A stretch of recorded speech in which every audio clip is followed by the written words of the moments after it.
An army arrived on land that was not its own. It laid siege to no city.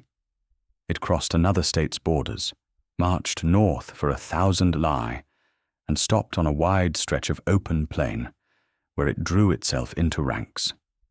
Across from it stood the capital of another kingdom. The people climbed their walls and saw banners stretching to the horizon, and still could not tell what this army wanted. It did not attack. It did not call out a challenge. It simply stood there, as if waiting for something. Then a single man walked out of the camp and entered the city alone. The man he had come to see was not the lord of that city. He had come to ask a question on behalf of his king. The question had nothing to do with land, nothing to do with cities, nothing to do with who held which fortress. He had come to ask about a few old cooking vessels kept inside the city, a few ancient pots of bronze. He wanted to know how much they weighed. To ask this one question, an army had marched 1,000 li. The highest seat in the world has always had something hanging above it. Long after this, the West would tell a story. A tyrant let a man who envied his throne sit upon it, surrounded by every luxury. The man sat down, looked up, and saw a sword suspended point down directly above the seat, held by a single horsehair. To sit in that seat, he learned, was not the same thing as wanting it. Before you reach out to touch it, you would do well to weigh how heavy it truly is. The army marching north, and the king behind it, were about to test that very thing for themselves. The year was 606 BC. At the other end of the Mediterranean, the Rome that would one day tower over the world was still a small town on the banks of the Tiber, having just driven out its kings and fumbling its way through life without one.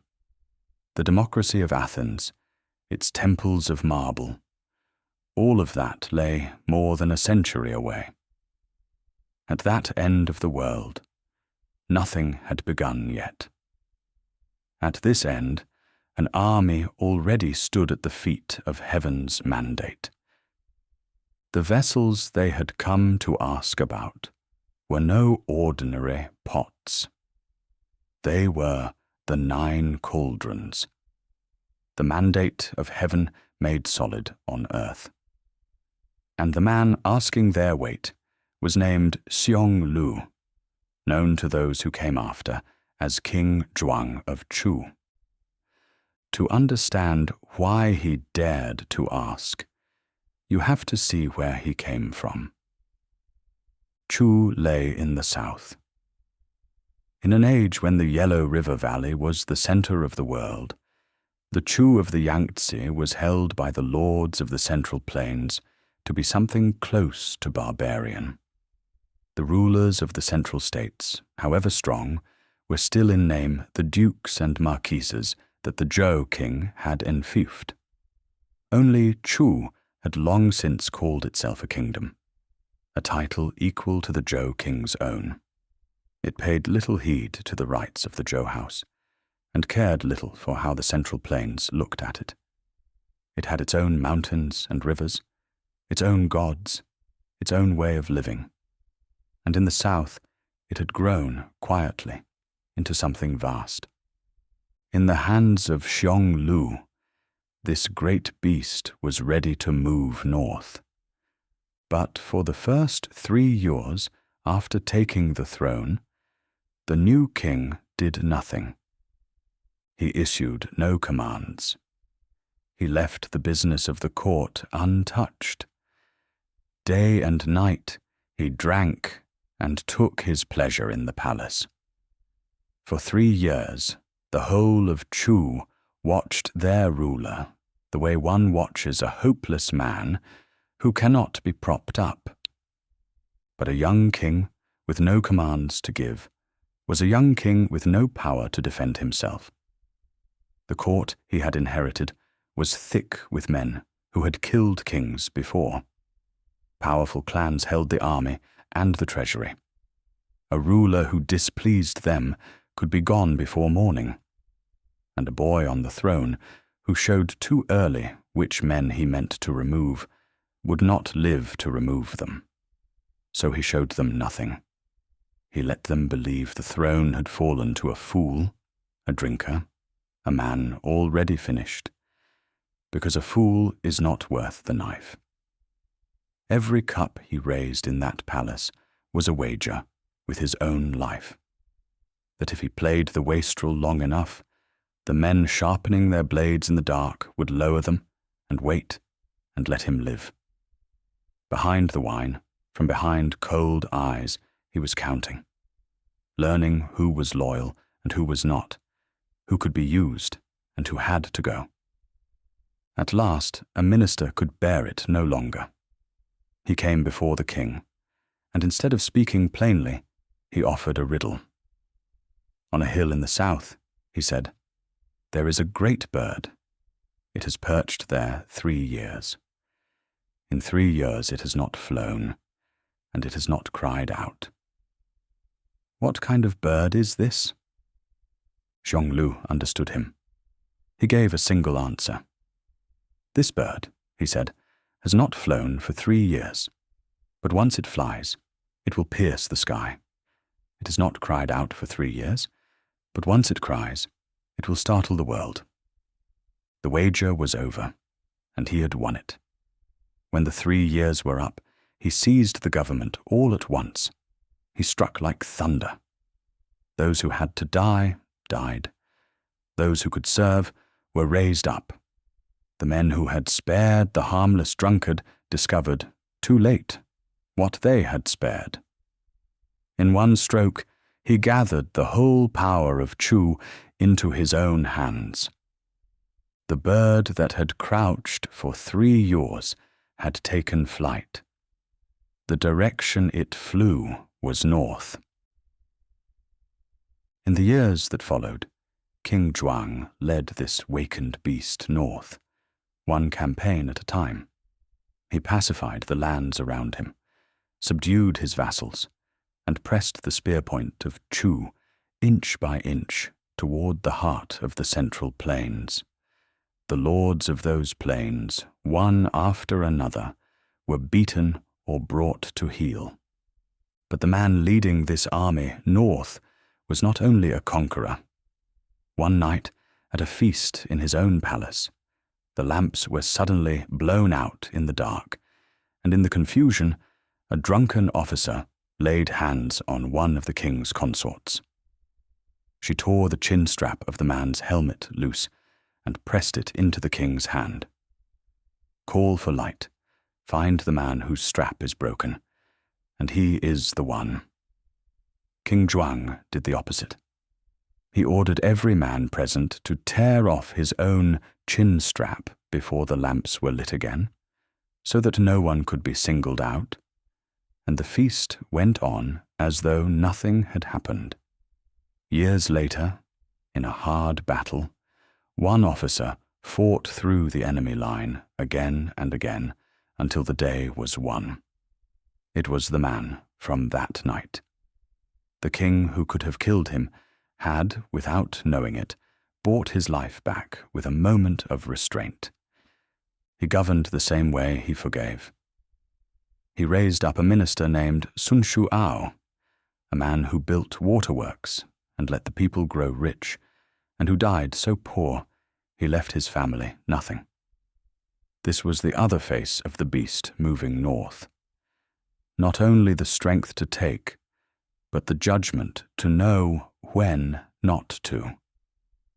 Then, 1 year, he brought his army to a place no one had expected, the very edge of the royal domain of the Zhou king.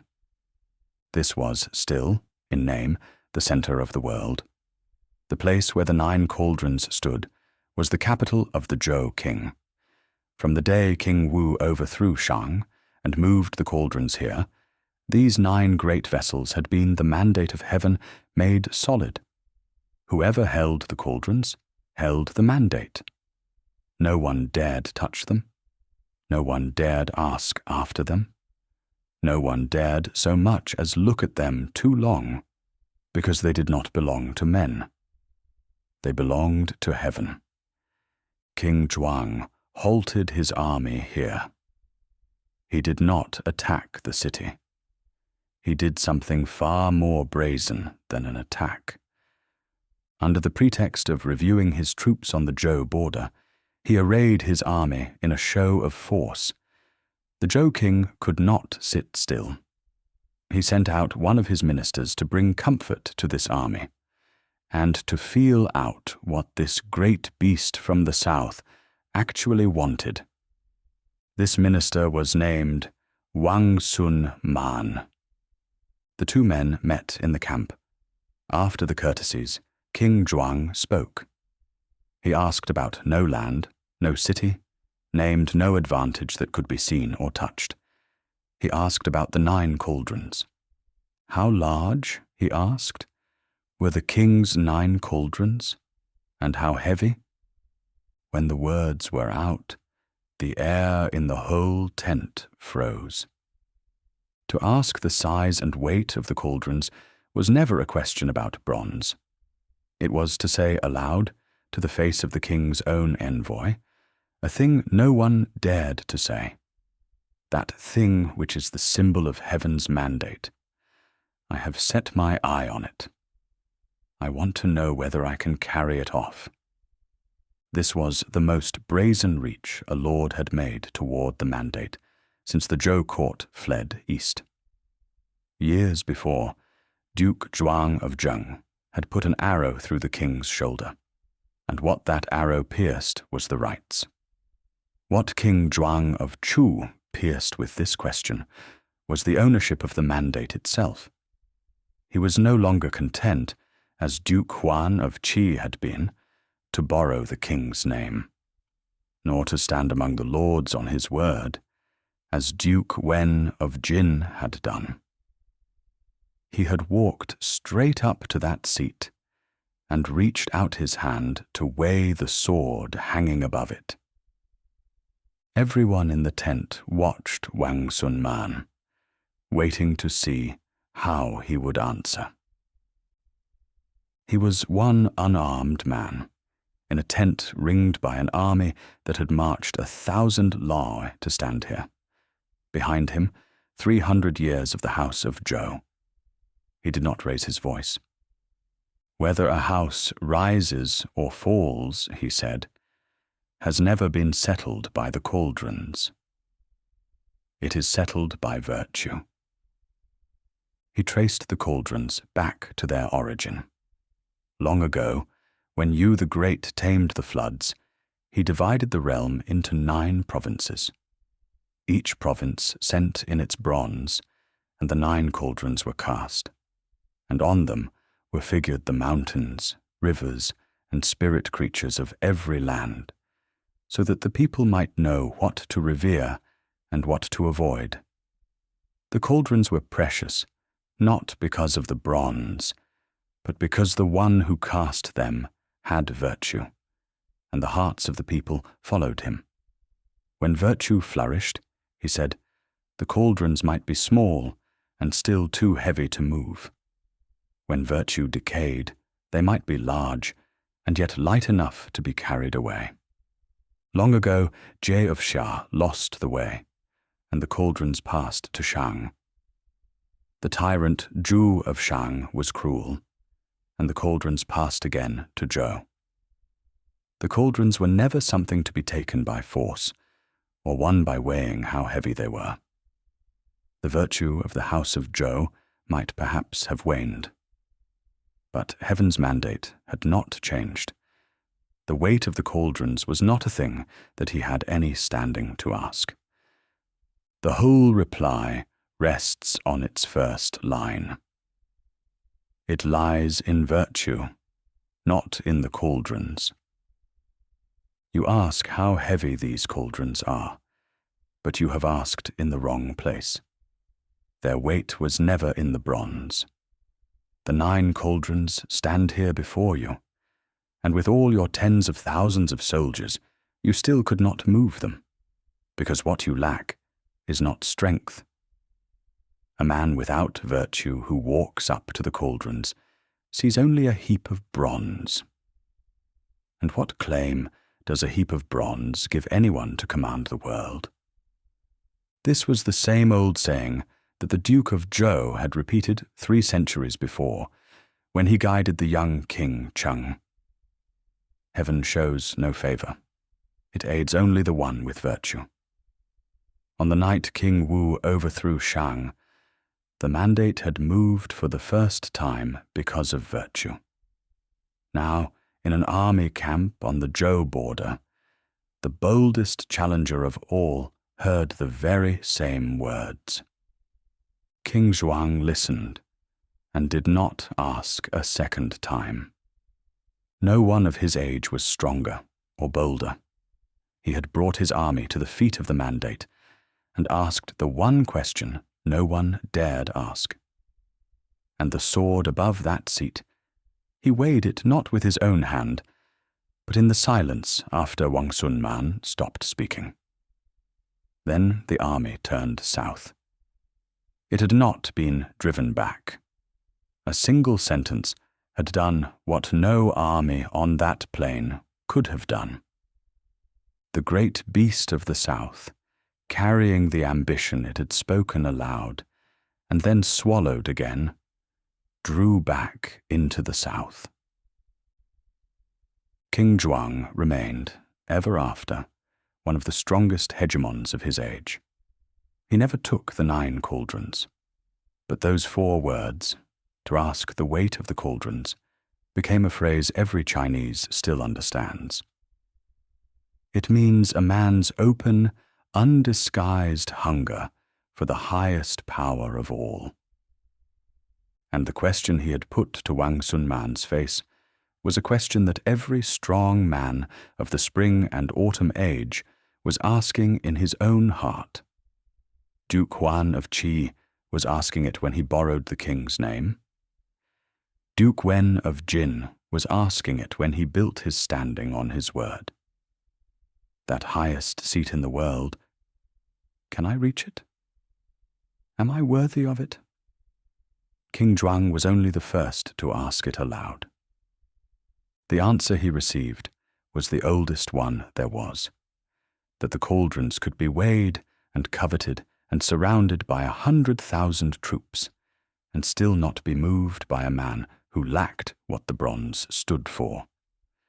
Reach out to seize the mandate, and the hand closes on nothing. Cultivate what deserves it, and it comes to find you on its own. This was the highest answer the long centuries of the spring and autumn age could give on the mandate of heaven. Once again, it pressed every man's ambition back down onto that one word, virtue. But how much longer could that answer hold in an age that believed less and less in virtue?